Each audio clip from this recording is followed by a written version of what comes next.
Charlie. So I wanted to share some observations with y'all, right? When I was doing comedy, I seen comics that were great, never got their claim to fame.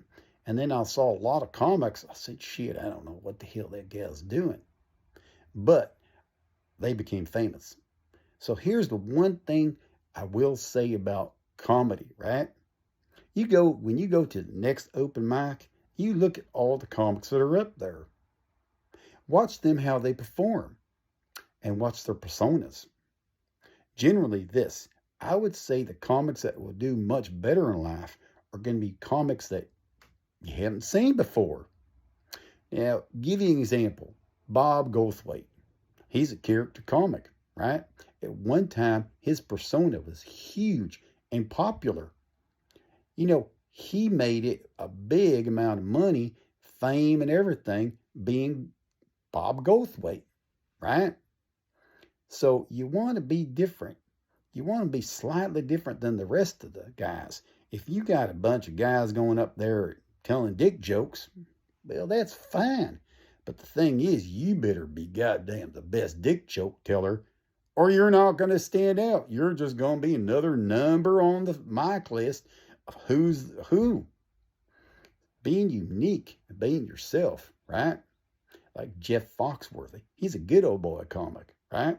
He stands out because he's one of the best good old boys. But the best example of someone standing out is this, young comics, is look at Henry Cho. Henry Cho's a Korean guy. That's a good old boy.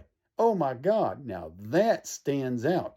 And Henry Cho has had a long career of doing stand-up comedy.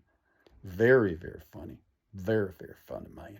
Now that is in itself, you want to stand out and be different, slightly different. Some comics like to tell, personal stories about themselves. And that's another part of comedy that's gone transitioned into one-man shows, or basically, and a good example of just to get back to one-man shows is Whoopi Goldberg. Whoopi Goldberg started out doing comedy. She wasn't the best. I'd seen her like bomb, but she did her one-man show and she showcased herself, and she was funny, right? I don't like her now. Oh my Lord. But at one time, she had a showcase. Them one-man shows are a good way to kind of showcase your persona, basically what you want to talk about, and storytelling. The most successful person that ever did a one-man show is, oh my God, what's his name?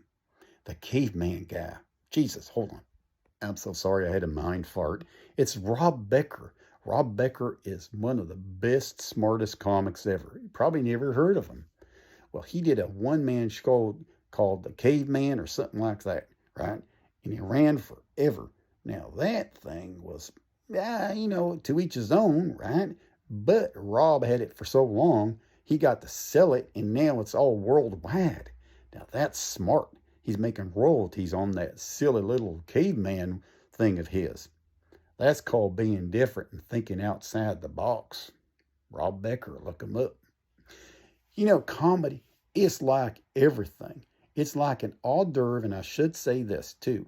You're going like, hey, Charlie, what are you talking about that, right?